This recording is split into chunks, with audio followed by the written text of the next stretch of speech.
Hi guys, welcome back to TCS, आपका अपना cricket discussion channel.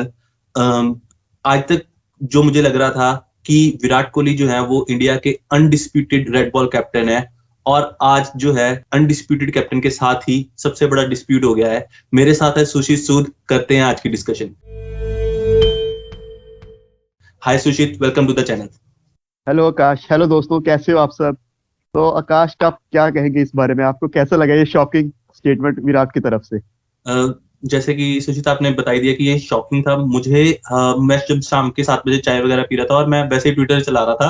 वैसे हम तो अपने दोस्तों को बता दें कि आज की हमारे वीडियो का मेन टॉपिक है विराट कोहली, जिन्होंने अपनी कैप्टनसी छोड़ दी। अगर आपको नहीं पता तो हम बता दें कि उन्होंने करीब पौने 7 बजे ट्वीट कर ये बताया कि अब से वो भारतीय टीम के टेस्ट कप्तान नहीं रहेंगे। राइट, थैंक यू सुचित। तो गाइस, विराट ने, जैसे कि सुचित ने बताया कि पौने 7 बजे ट्वीट कर दिया, तो मैं शाम के जैसे चाय वगैरह पी के वैसे ट्विटर चला रहा था। तो मैंने एकदम से देखा कि ये विराट ने कुछ किया, तो मुझे पहले लगा कि सोल्जर्स डे है आज, तो उसके रिलेटेड कुछ किया होगा ट्वीट। तो देन मैंने उसके पढ़ा तो मुझे समझ नहीं आया। फिर मैंने दोबारा पढ़ा तो मुझे अभी भी ऑनेस्टली, अब रात के 11 बज रहे हैं जब हम शूट कर रहे हैं, मुझे अभी भी सिंक इन नहीं हुआ कि विराट ने ऐसे छोड़ दिया है कैप्टनसी। हाँ, मतलब उन्होंने तो बिल्कुल एमएस धोनी को अपना लीडर मानते हुए एकदम से सरप्राइजिंगली स्टेटमेंट दिया। मतलब हम सब में किसी ने सोचा नहीं था कि एकदम से ये सब हो जाएगा। राइट सुशीत, आप एक्सपेक्ट कर रहे थे कि विराट, क्योंकि विराट के पास अभी देखा जाए तो उनका, उनके अंदर क्रिकेट तो काफी है। बिल्कुल क्रिकेट से बिल्कुल। ज्यादा मुझे लगता है उनके अंदर लीडरशिप भी काफी थी इन द आपने रेड बहुत बॉल फॉर्मेट। बिल्कुल। और मुझे तो ऐसा लगता है कि अब इंडिया को बहुत दिक्कत हुई कि आप टेस्ट कप्तान अगला किसे देखते हो। मुझे तो ये समझ ही नहीं आ रहा कि अब आने वाला टेस्ट कप्तान क्या रोहित शर्मा होंगे, क्योंकि जिस हिसाब से अब अजिंक्य रहाणे के करियर पे भी लोग सवाल राइट। उठा रहे हैं। तो आपको क्या लगता है कि अब टेस्ट कप्तान में आपके पास ऑप्शन ही क्या बचा? या रोहित शर्मा या के एल राहुल ने भी एक कप्तानी करी, वो भी कुछ इतना अपनी कप्तानी से प्रभावित नहीं कर पाए। तो मुझे लगता है कि अब सिलेक्टर्स के लिए काफी चिंता का विषय हो कि अब कप्तान कैसे बनाया जाए। सुशीत, वो तो है। मुझे जो लगता है कि किसी के भी दिमाग में अभी जो नाम नहीं चल रहा है, ठीक है, मुझे लगता है कि जसप्रीत बुमराह जो है वो इंडिया के टेस्ट कैप्टन होने चाहिए, क्योंकि उनमें वो एग्रेशन है। पैट कमिंस को भी ऑस्ट्रेलिया ने अभी रिसेंटली बनाया है। पर आज अभी मुझे लगता है कि आगे का सोचने से पहले विराट के डिसीजन के बारे में बात कर लेते हैं। क्योंकि देखो, विराट विराट की अगर हम लीडरशिप को हाइंडसाइट में देखेंगे तो मुझे लगता है कि उनके सभी डिसीजन आपको अच्छे ही लगेंगे। ठीक है, उन्होंने last last time south Africa में रहाणे को ड्रॉप कर दिया, इंग्लैंड में पुजारा को ड्रॉप कर दिया, अश्विन जैसे स्टार बॉलर को इंग्लैंड टेस्ट सीरीज में नहीं बिल्कुल। खिलाना। ठीक है, जब तक वो नहीं खिला रहे थे तो तब तक हमें लगता था कि ये गलत हो रहा है, गलत हो रहा है। और जब उनको खिला के देख लिया, चाहे रहाणे हो, चाहे पुजारा हो, चाहे अश्विन हो, ठीक है, उनको खिला के देखना, तो मुझे लगता है कि वहां से जितना उन्होंने, मुझे लगता है कि हमें खिला के हमें पता लग गया कि वो जो विराट के डिसीजन थे वो कितने सही सही। थे। तो अभी अभी तो उनको, उनके ऊपर हमें देखने का मौका था कि हाँ, विराट और आगे कैसे इतने अच्छे डिसीजन लेते हैं। पर मुझे लगता है कि वो सक्सेसफुल नहीं हो पाए। पर अब मुझे एक चीज की उम्मीद है कि अब हो सकता है कि अपनी बैटिंग पर मोर कॉन्सेंट्रेट करें तो अपनी बैटिंग में रिकॉर्ड उनके डबल हो जाएंगे। सुशीत, देखो, जैसे कि विराट के मैंने कई इंटरव्यू सुने हैं, उनका ये होता है कि वो लीडर है नहीं है। ठीक है, वो सेम है। ठीक है, वो लीडर है नहीं है, क्योंकि वो हर मैच को एक अपॉर्चुनिटी देखते हैं कि हाँ, मैं इसमें इंडिया के लिए कंट्रीब्यूट करूंगा। मैं अगर आरसीबी के लिए खेल रहा हूँ तो मैं आरसीबी में के लिए कंट्रीब्यूट करूंगा। अगर मैं दिल्ली के लिए खेल रहा हूँ तो मैं दिल्ली के लिए कंट्रीब्यूट करूंगा। तो वो उनका ऐसा कुछ भी ये नहीं है कि वो लीडर है या नहीं है। मुझे, क्योंकि उनके अगर हम एज ए कैप्टन रिकॉर्ड देखें तो उनके 7 डबल 100 हैं as a captain.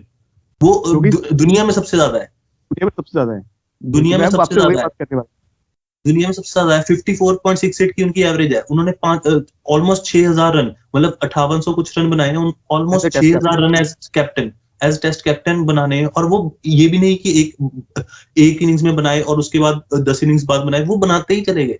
Just because एक रफ पैच चल रहा है पिछले 2 साल से, उसमें भी देखा जाए तो ऑस्ट्रेलिया में रफ जब वो पैच विराट कोहली के स्टैंडर्ड के अकॉर्डिंग रफ पैच है। वैसे अगर सेम रफ पैच अगर कोई और बैट्समैन खिलाता तो हम कहते हैं कि वो काफी अच्छा परफॉर्म कर रहे हैं, क्योंकि हमें आदत हो गई है विराट कोहली की सेंचुरी देखने की, इसलिए हम उनकी फिफ्टीज को इग्नोर करते आ रहे हैं। राइट, वही ना कि अगर कोई और, अगर आज मैं आपको बोलूं कि कोई इंडिया का एक मिडल ऑर्डर बैट्समैन ऐसा है जो आपको हर बार 50-60 के आसपास रन दे देगा एक मैच में, आप उसको सेलेक्ट करोगे कि नहीं करोगे? द आंसर इज बिल्कुल। यस, आप करोगे। ठीक है, मुझे लगता है कि आपको क्या लगता है कि विराट का ये खुद का पर्सनल डिसीजन है या इसके पीछे कोई और डिसीजन, कोई और कारण भी हो सकता है?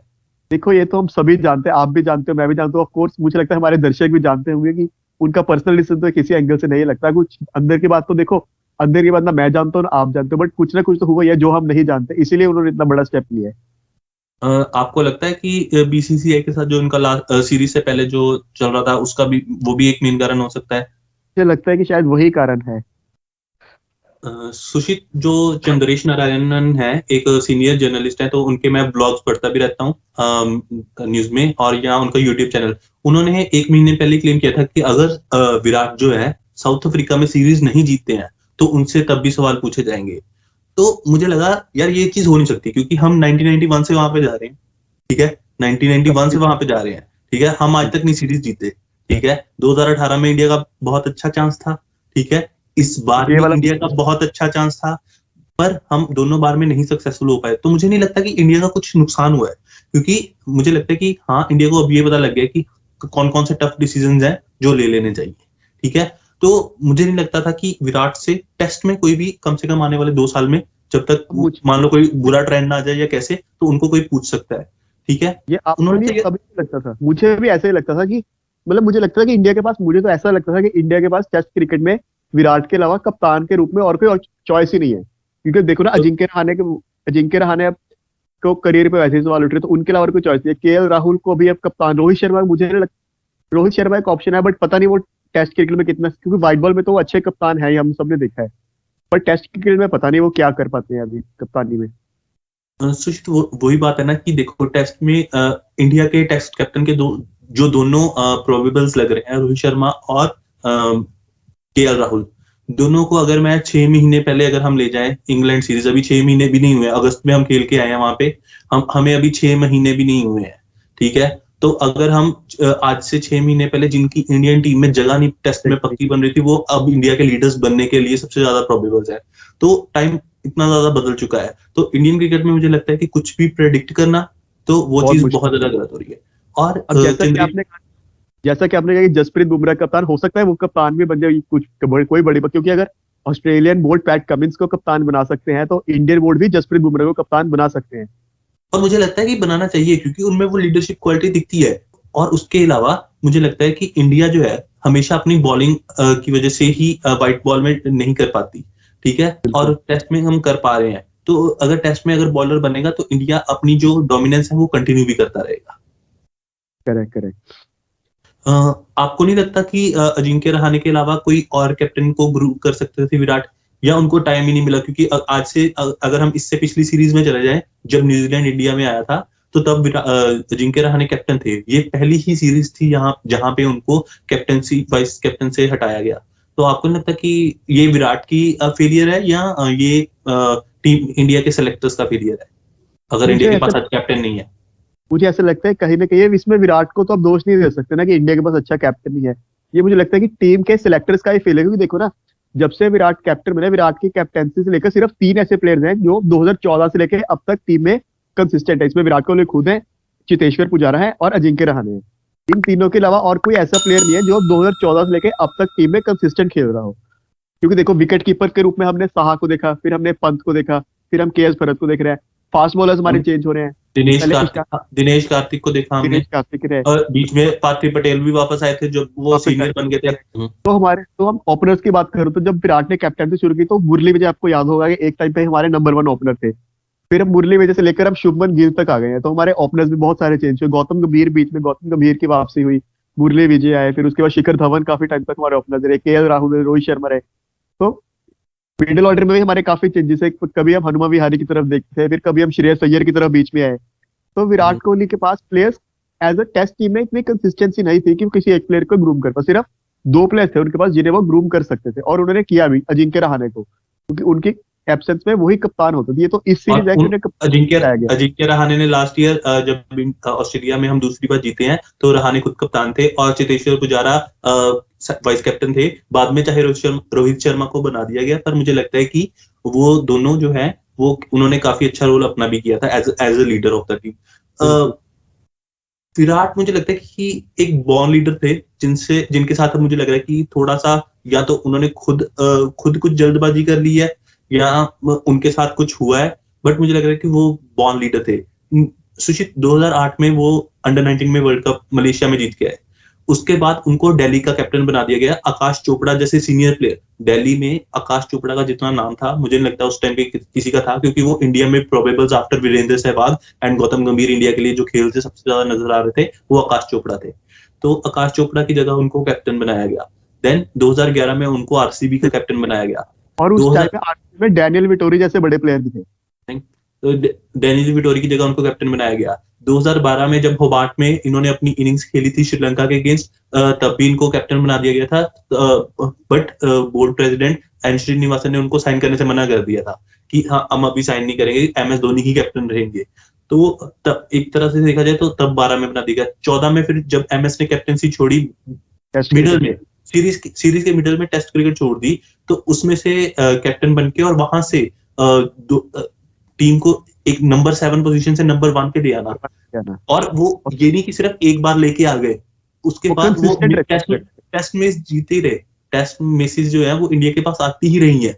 हम सिर्फ एक वर्ल्ड टेस्ट चैंपियनशिप का फाइनल नहीं जीते, जहां पे मुझे लगता है कि अगर आप एक दिन पहले सबसे टीम पूछते तो वही होती जो उन्होंने खिलाई है, ठीक है। और इंडिया ने अनाउंस भी कर दी थी, जो इंडिया ने अपनी 11 है वो अनाउंस भी कर दी थी। बहुत बड़ी बात है, क्योंकि हम जब फॉरेन जाते थे तो हम हमेशा मतलब हम आपके बचपन में हमारे बचपन में हम यही देखते हैं कि हमारे ओपोनेंट्स अपनी टीम एक दिन पहले अनाउंस करते थे, जबकि हम टॉस पे अनाउंस करते थे। तो ये मुझे देखकर ऐसा बहुत खुशी हुई कि हम इतने मतलब हमारे पास इतना कॉन्फिडेंस है कि अब हम भी 1 या 2 दिन पहले ही अपनी टीम अनाउंस कर सकते हैं। राइट, वो कर सकते थे। मुझे लगता है कि वही चीज मे बी इंडिया के फेवर में नहीं गई, क्योंकि नेक्स्ट डे से बादल बहुत ज्यादा आगे थे और सिराज की जगह हमें कोई एक स्पिनर बाहर बिठाना था। और मुझे नहीं लगता कि सीनियोरिटी के लेवल पे जैसे जिन प्लेयर्स को अगर आप एक बार बोल दोगे कि हाँ सुशीत कल आप खेल रहे हो, और मैं अगले दिन सुबह बोलूंगी नहीं सुशीत बारिश आ रही है, तू आप नहीं खेल रहे हो, तो ऐसी चीज मुझे लगता है कि मे बी उस वजह से विराट ने अपने डिसीजन को बैक किया, जो कि उनके फेवर में नहीं गया। तो बट अगर मैं ओवरऑल देखूं तो वो 2014 में टेस्ट कैप्टन बन गए, तो वहां पे इंडिया को लेके आ गए। देन 17 में वो इंडिया के व्हाइट बॉल कैप्टन भी फुल टाइम बन गए, और उसके बाद वो चैंपियंस ट्रॉफी में फाइनल तक ले गए, और वर्ल्ड कप 19 में हमें सेमीफाइनल तक ले गए। उसके अलावा 2021 वाला T20 वर्ल्ड कप हमारा बहुत ज्यादा खराब रहा, क्योंकि हमारे किसी भी प्लेयर ने इतना अच्छा परफॉर्म नहीं किया, और हम दो और फॉर्मेट भी ऐसा था जहां पे आप 2 मैच सिर्फ दूसरा मैच, एक मैच हारने के बाद आपको पता था कि अब कहीं पे भी अगर आपने हल्की सी भी गलती की तो आप बाहर हो, और वो इंडिया के साथ बहुत डेंजरस था ना। राइट, हमारा इस बार जो T20 वर्ल्ड कप की आप बात की तो हमारा ग्रुप भी तो काफी डेंजरस था। नहीं सुशीत, मुझे लगता है कि दूसरा ग्रुप ज्यादा डेंजरस था, क्योंकि उसमें वो ग्रुप ऑफ डेंजर्स था, उसमें 7 ज्यादा अच्छे थे। बट इंडिया के साथ क्या हुआ कि इंडिया के जो 2 अच्छे मुकाबले थे और जो भी था, बट मुझे लगता है कि वो एक विराट एक बॉर्न लीडर हैं, वो अभी भी मुझे लगता है कि कंट्रीब्यूट करते रहेंगे। जैसे एमएस करते थे विराट को, मुझे लगता है ऐसे भी विराट भी अपने जो भी भारतीय टीम का अगला कप्तान होगा उन्हें जरूर कंट्रीब्यूट करेंगे। सुशीत वहां पे ट्रांजिशन हुआ था, क्योंकि दोनों को पता है। नहीं, मैं वैसे कह रहा हूँ कि वहां पे ट्रांजिशन हुआ था। जैसे सुनने में ये भी आया था कि काफी प्लेयर्स ने विराट के खिलाफ भी कंप्लेंट की है। आपको लगता है कि वो भी एक डिसीजन मेकिंग में जो विराट ने जो डिसीजन लिया है उसके बीच में एक बड़ा फैक्टर रहा होगा? मुझे नहीं लगता कि ऐसा कुछ रीजन होगा, क्योंकि इंडियन ड्रेसिंग रूम में तो आपको पता है कि काफी मिलजुल कर रहते हैं। जैसा कि आपने देखा था कि विराट कोहली सभी की रिस्पेक्ट करते हैं। अपने जब एक गौरव कपूर का शो आता है उसमें भी उन्होंने कहा था कि वो लोग मीडिया को इतना ज्यादा हाइप देते नहीं, तो उन्हें पता ही नहीं चलता कि मीडिया क्या बातें करे। तो मुझे नहीं लगता कि ये कोई रीजन हुआ होगा। विराट की जो कैप्टनसी है उनको सबसे ज्यादा निखारती थी सिर्फ एक चीज, वो था इंडिया का पेस बॉलिंग अटैक। क्योंकि इंडिया ने कभी भी इससे पहले कभी भी इंडिया ने पेस बॉलर्स को ग्रूम नहीं किया था। हमारे पास हमेशा एक फास्ट बॉलर हमेशा अच्छा रहा था, उसको कभी दूसरी साइड से सपोर्ट नहीं मिलती थी। पर विराट के अंडर हमारे पास 1 या 2 नहीं, पूरे 4 ऐसे फास्ट बॉलर इकट्ठे खेलते थे कि अगर आप जैसे एक वेस्ट इंडीज का पेस अटैक था 18 में, वैसा ही हमारे पास पेस अटैक था। मैं इसी पॉइंट पे आने वाला था, क्योंकि हमारा बचपन तो ऐसा क्रिकेट देख के बीता है कि जब आप देखो हमारे बचपन में आप ऑस्ट्रेलिया देख लो, पाकिस्तान देखो, श्रीलंका देखो, साउथ अफ्रीका देखो, न्यूजीलैंड देखो, सभी के पास 150 की स्पीड से डालने 150 की स्पीड से डालने वाले बॉलर्स थे। एक बेचारे हम ही थे जो हमारे बॉलर्स 130 पे स्ट्रगल कर रहे होते थे। तो मतलब मैं तो बचपन से आप उम्मीद है कि आप भी सभी जितने भी हमारी एज के लोग हैं, हमारी एज क्या, हमारे से पिछली एज ने नहीं कभी देखा होगा। हमारी से पिछली एज ने, क्योंकि इंडिया के पास कभी भी देखा जाए तो अगर मैं यहाँ से अब पीछे चला जाऊं, आशीष ने या जहीर खान, दोनों में से एक बहुत अच्छा खेलता था, ठीक है। उससे पहले श्रीनाथ अच्छा खेलते थे, श्रीनाथ से पहले कपिल देव एक अच्छा होते थे, ठीक है। ये गिने चुने नाम थे कुछ। मैं वही कह रहा हूँ, बीच में अगर हम वेंकटेश प्रसाद या एक आधा ले लें वो, बट हम कोई भी ऐसी जोड़ी बता सकते हैं, जैसे अब हम बुमराह शमी की बात करते हैं, हम ईशांत सिराज की बात करते हैं, तो हम क्या हम कर सकते थे? The answer is no. Virat ने जो जितना पेस बॉलर्स को बताया, क्योंकि विराट को पता था कि फॉरेन में उनको वही जिता सकते हैं, उन्हें फॉरेन पता में। था। जैसे जैसे आपने, मुझे इस बात में रवि शास्त्री को भी मैं तारीफ करना चाहूंगा, आपने उनकी भी इंटरव्यू सुनी होगी एक, जिसमें वो बोल रहे थे कि भाड़ में जाए विकेट हमें 20 विकेट, भाड़ में जाए पिच हमें 20 विकेट चाहिए। बिल्कुल सही बात है। मुझे लगता है कि रवि शास्त्री और विराट ने मिलकर काफी अच्छा काम किया है, क्योंकि अगर हम, मैं ये नहीं कह रहा हूँ कि एक सीरीज से राहुल द्रविड़ खराब हो जाएंगे, बट मैं ये कह रहा हूँ कि राहुल द्रविड़ के होने के बावजूद भी ऐसे कोई जादू की छड़ी नहीं होती कोच के पास। मुझे लगता है कि रवि शास्त्री ने अपना काम काफी अच्छा किया है, अच्छे से किया है। और रवि उसके शास्त्री के अलावा साथ मैं स्पेशली बात करना चाहूंगा भरत अरुण के बारे में, जिनके बारे में ज्यादा बात होती नहीं, जो बॉलिंग कोच थे हमारे। क्योंकि देखो, जब से वो एज अ बॉलिंग कोच आए हैं, हमारा पेस अटैक उसके बाद एकदम से मतलब ग्राफ ऊपर ही ऊपर गया है हमारी पेस बॉलिंग का। तो कहीं ना कहीं आपको नहीं लगता कि इसमें भरत अरुण का भी बहुत बड़ा हाथ है? बिल्कुल हाथ है। सुचित देखो, जब भी प्लान जबकि होता है तो टीम जबकि टीम के भरत साथ सिनर्जी होती है। मैं बोल रहा हूँ कि भरत अरुण की ज्यादा बात नहीं कर पाते ना लोग। अ, नहीं, वो भी आते हैं बीच में, पीछे उन्होंने कुछ मीडिया इंटरेक्शंस किए थे। सुशीत देखो, जो विराट है वो इंडिया के सबसे सक्सेसफुल सेना कंट्रीज के कैप्टन है, ठीक है। वो लीड फ्रॉम द फ्रंट करते थे। उनको ये पता था कि अगर बाहर जाके जीतना है तो हमारे पास पेस बॉलिंग अटैक अच्छा होना जरूरी है। उसका रीजन क्या है? क्योंकि ऑस्ट्रेलिया के पास अच्छा पेस बॉलिंग अटैक है, तो वो पिच उसके अकॉर्डिंग रखते हैं, ठीक है। साउथ अफ्रीका के पास वैसा बॉलिंग अटैक था, तो वो उसके अकॉर्डिंगली विकेट्स रखते थे। और इंडिया में जैसे स्पिनर्स का सपोर्ट के लिए विकेट जैसे माना जाता है, तो पता है कि वहां पे सपोर्ट उनको मिलेगी, तो इसलिए इंडिया का जरूरी था। विराट ने 16 टेस्ट मैच जीते हैं, 16 test match away from home जीतना, सेना कंट्री में सबसे सक्सेसफुल कैप्टन होना, दो दो दो बॉक्सिंग डे टेस्ट मैच जीतना, दो ऑस्ट्रेलिया में जाके सीरीज ऑस्ट्रेलिया में हराना। हर्षा भोगले का मैं सुन रहा था, उन्होंने कहा, कहते मैंने कभी भी 2018 में जब तक इंडिया जीता नहीं था, तब से पहले मैंने कभी भी नहीं सोचा था कि इंडिया ऑस्ट्रेलिया में जाके जीत सकता है, क्योंकि वो डोमिनेट ही इतना करते थे। वो हमें हराते नहीं थे, वो डोमिनेट भी करते थे, हराने के बाद भी हमें मतलब जता भी देते थे कि हाँ आप हार के जा रहे हो। तो मुझे लगता है कि सबसे वो चीज विराट ने चेंज कर दी। और सबसे बड़ी बात यह है कि विराट को पता था कि अपने बैट की सामने वाली टीम हमारी 20 विकेट तो ले ही लेगी। उन्हें पता राइट। था कि हमारे 20 विकेट तो आउट होंगे होंगे टेस्ट में, तो उन्होंने उन्होंने ये उन्होंने ये मेक श्योर किया कि अगर हम 20 आउट हो रहे हैं तो हम सामने वाले के भी 20 आउट करके आए। ये राइट। और यही सबसे बड़ा रीजन है कि हम फॉरेन सेना कंट्रीज में जाकर टेस्ट मैच जीतने शुरू हुए। अब बेशक ऑस्ट्रेलिया ले लो, बेशक आप साउथ अफ्रीका ले लो। यस, अगर मैं सिर्फ विराट की कैप्टनसी में देखूं तो न्यूजीलैंड वाला जो टूर था, जो हम 2-0 से हारे, तो वो एक वहां पे इंडिया का थोड़ा सा ज्यादा खराब सिचुएशन लगी। पर उसके अलावा मैंने कभी फॉरेन में भी अगर देखा जाए तो इस बार जैसे साउथ अफ्रीका में गए इंडिया, इतना तो इंडिया के चांसेस ज्यादा थे। लोग यही सोच रहे थे कि अब विराट की टीम आ रही है, तो इनको तो हराना मुश्किल नामुमकिन है। तो मुझे लगता है कि विराट कोहली ने ऐसी एक लेगेसी छोड़ दी है। अब जैसा आपने बात करा कि इंडिया के ज्यादा खराब नहीं खेला, तो मैं आपको स्पेसिफिकली एडिलेड वाले मैच में लेना चाहता चाहूंगा, जहाँ इंडिया 36 पे ऑल आउट हुआ था।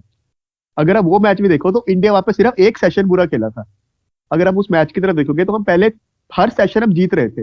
हम सिर्फ एक राइट। सेशन पूरा खेले जिसमें हम 36 पे ऑल आउट हो गए थे। तो मुझे नहीं लगता कि, और उस टेस्ट के मैच में लोगों ने ऐसे बोलना शुरू कर दिया था कि इंडिया की बिल्कुल ही डाउन हो गया, इंडिया की हालत बिल्कुल खराब हो गई। जबकि अगर आप वो मैच देखोगे तो आप ध्यान से देखोगे तो उसमें आप देखोगे कि इंडिया सिर्फ एक सेशन खराब खेला, बाकी हर सेशन आप वो मैच का जीते थे। सुशीत, यही चीज मुझे लगता है कि जैसे अगर हम विराट की बात देखें ना, तो कोई लोगों ने जो वो एक्चुअल में ना वो सच्चाई बोलते हैं, जो कि हमें एक्सक्यूज लग जाता है क्योंकि इंडिया हारा होता है, ठीक है। अगर हम 2019 वर्ल्ड कप की बात करें, तो वहां पे अगर हम देखें तो वहां पे सच में आधे घंटे का ही खराब खेल था, जहां पे इंडिया का टॉप ऑर्डर लुढ़क गया, ठीक है। 36 ऑल आउट में भी इंडिया का वो एक बैड सेशन एक था, सेशन खराब था। ठीक है। अगर हम यहाँ पे भी देखें वर्ल्ड टेस्ट चैंपियनशिप फाइनल में भी, वहां पे भी हम एक आधा सेशन ही बैट खेले, क्योंकि वहां पे न्यूजीलैंड ने आउटप्ले कहाँ पे किया कि इंडियन बैट्समैन में पेशेंस नहीं था। हम ड्रॉ कर सकते थे, मैं ये नहीं कह रहा हूँ कि हम जीत सकते थे, हम ड्रॉ जरूर कर सकते थे वो मैच, जो कि हम नहीं कर पाए। बिल्कुल बिल्कुल। सुशीत, विराट ने 7 साल टेस्ट में कैप्टनसी की है, आपका फेवरेट मोमेंट कौन सा है कैप्टनसी का?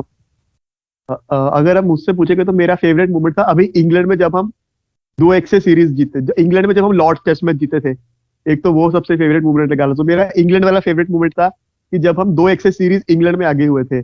फिर आप लगा लो जब हम 2018 में पहली बार ऑस्ट्रेलिया में जीते, पर उससे भी सबसे पहली बार जीते, पर उससे मेरा सबसे बड़ा फेवरेट मोमेंट था जब विराट कोहली ने एडिलेड टेस्ट में 2 सेंचुरीज मारी थी। तो ये तो थे मेरे फेवरेट मोमेंट्स। अब आपका क्या फेवरेट मोमेंट था विराट की कैप्टनसी का?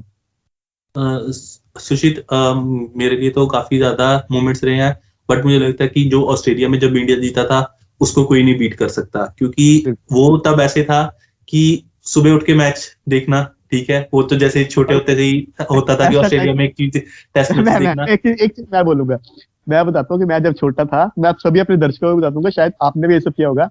तो मैं तो अपने घर वालों को बोलता था कि सुबह जल्दी उठ के पढ़ूंगा, और वो इस कारण मेरे घर वाले मुझे उठा भी देते कि चलो उठ के पढ़ लेना। पर मैं सुबह उठ के पढ़ते तो हम क्या थे, पैच लगा के बैठ जाते सुबह सुबह 4 बजे। मुझे लगता है कि वो आपने भी ऐसा जरूर किया होगा। वो सबने किया होगा अपनी जिंदगी में, मैंने भी 1-2 बार किया है। पर जब घर वालों को पता लग ही जाता था कि ये मैच देखता, तो उन्होंने कभी रोका नहीं, ये अच्छी बात है मुझे। पर मैं ये बोलूंगा कि जब ऑस्ट्रेलिया में मैच जीता, मुझे लग रहा है कि तब बारिश बहुत पड़ रही थी, तो मुझे ये पता था कि वो ऑस्ट्रेलिया में भी स्कोर नहीं कर पाएगा। पर जब भी इंडिया ने वो मैच जीता, मतलब ड्रॉ हुआ लास्ट मैच, तो और इंडिया 2-1 से जीत गई, कोई भी क्वेश्चन करे, ठीक है, कि स्टीव स्मिथ नहीं थे या वार्नर नहीं थे, देखिए 2 प्लेयर से टीम नहीं बनती, पर 2 एक प्लेयर दो से प्लेयर टीम नहीं बनती। ऑस्ट्रेलिया की वजह बैटिंग ही नहीं थी, पर बॉलिंग तो उनके फुल स्ट्रेंथ पे थे। उनके पास मिचेल स्टार्क थे, पैट कमिंस थे, जॉस हेजलवुड थे, नेथन लायन थे। वही ना, उनके बॉलिंग तो पास उनकी बॉलिंग अटैक पूरी थी, उनके पास 2 बैट्समैन के अलावा ओपनर्स, मतलब कि उनके पास सब कुछ था। इंडिया के पास पिछली बार जब इंडिया गई है, इंडिया के पास कुछ नहीं था। इंडिया के पास विराट कोहली नहीं थे, इंडिया के पास फर्स्ट चॉइस ओपनर नहीं थे, रोहित शर्मा तीसरे टेस्ट में गए हैं, अरे ठीक है। आप देखिए चौथे टेस्ट में इंडिया के 3 पेसर बिल्कुल नहीं थे। उमेश अपने शार्दुल ठाकुर बिल्कुल नहीं थे, नवदीप सैनी बिल्कुल नहीं थे, नटराजन अपना पहला मैच खेल रहे थे, और मोहम्मद सिराज भी अपने दूसरा मैच खेल रहे थे, वही और ना, वॉशिंगटन नवदीप खेल रहे थे। नवदीप सैनी की हैमस्ट्रिंग पुल थी, वो भी सिर्फ इसलिए खेल रहे थे क्योंकि इंडिया के पास कोई प्लेयर नहीं था, चेक और नहीं था। इंडिया के पास इतने इतने ज्यादा फ्रेशर्स लेके आना इंडिया के लिए वाजिब नहीं था।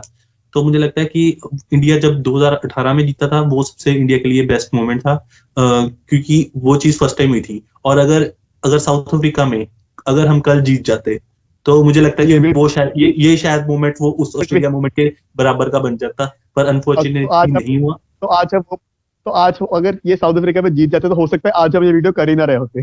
बिल्कुल सही बात है। तो गाइस, इसी के साथ हम वीडियो को एंड करते हैं। आई होप आपको हमारी डिस्कशन अच्छी लगी होगी। अच्छी लगी। आपको कैसा लग रहा है कि विराट ने क्यों कैप्टनसी छोड़ी? अगर आपको कुछ इंफॉर्मेशन पता है तो वो हमें कमेंट में जरूर कमेंट में बताइए, जरूर। या फिर आपको क्या लगता है कि ये इंडियन क्रिकेट के लिए कितना बड़ा नुकसान है? क्योंकि मुझे लगता है कि ये चाहे कुछ भी हुआ हो, ये भारतीय क्रिकेट के लिए नुकसान ही है, और वो बिल्कुल ये अच्छी प्रोग्रेस नहीं है, क्योंकि बाकी टीम्स ऊपर जा रही हैं, तो इंडिया के लिए ये अच्छी बात नहीं है कि विराट जैसे प्लेयर जी। कैप्टनसी छोड़ के जा रहे हो। और गाइज, अगर आपको हमारा काम पसंद आ रहा है तो हमें सपोर्ट के लिए हमारे चैनल को सब्सक्राइब जरूर कीजिए, और इस वीडियो को लाइक जरूर कीजिए। गाइस, इसके अलावा बेल आइकन्स भी जरूर दबाइए, क्योंकि हम जो वीडियो है वो प्रीमियर करते रहते हैं, और हमारी तरफ से आपको बहुत ज्यादा कंटेंट आने वाले टाइम में देखने को मिलेगा, क्योंकि मैंने और सुशील ने कुछ प्लान बनाया है, तो आपको रेगुलर वीडियोस अब देखने को मिलती रहेंगी। थैंक यू गाइस, मिलते हैं अगली वीडियो में।